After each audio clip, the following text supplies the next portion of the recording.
Tamil matrimony ஆடி offer. இப்ப membership எடுங்க, ஆடில ஃப்ரீயா யூஸ் பண்ணுங்க. பழனி கோயில் நில மோசடி வழக்கில் 3 பேரை சிபிசிஐடி காவல்துறை கைது செய்திருக்கிறது. அண்மை செய்தியாக பார்த்து வருகிறோம். பழனி கோயில் நில மோசடி வழக்கில் 3 பேர் கைது செய்யப்பட்டுள்ளனர். வெள்ளதுரை, அன்வர்தீன், முருகதாஸ் ஆகிய 3 பேரை சிபிசிஐடி காவல்துறை கைது செய்துள்ளனர். அண்மை செய்தியாக பார்த்து வருகிறோம்.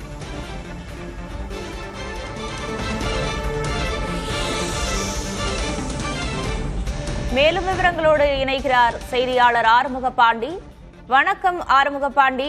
கைது செய்யப்பட்டவர்கள் குறித்தான மேலும் விவரங்களை பதிவு பண்ணலாம். திண்டுக்கல் மாவட்டம் பழனி அருள்மிகு தண்டாயுதபாணி சுவாமிக்கு சொந்தமான நில விவகாரம் தமிழகத்தில் பேசுபொருளாகி இருக்கிறது. தண்டபாணி சுவாமி மடத்திற்கு சொந்தமான நிலத்தை கோயில் நிர்வாகம் நிர்வகித்து வருகிறது. இந்நிலையில் அந்த நிலத்தை போலி ஆவணங்கள் மூலம் முறைகேடாக பத்திரப்பதிவு செய்த விவகாரம் சிபிசிஐடி போலீசார் 14ஆம் நாளாக இன்று விசாரணை செய்து வருகின்றனர். பல்வேறு அரசியல் கட்சிகள் மற்றும் அமைப்புகள் இதை சிபிஐ விசாரணைக்கு மாற்ற வேண்டும் என தொடர் போராட்டங்கள் ஈடுபட்டு வந்த நிலையில போலீசார் தற்போது 3 பேரை கைது செய்திருக்காங்க. திருப்பூர் மாவட்டம் வடத்துக்குளம் தாலுகாவை சேர்ந்த காளிமுத்து என்பவர் மகன் வெள்ளத்துறை. இவர் நிலத்தை வாங்கியதாக கூறப்படும் நபர்.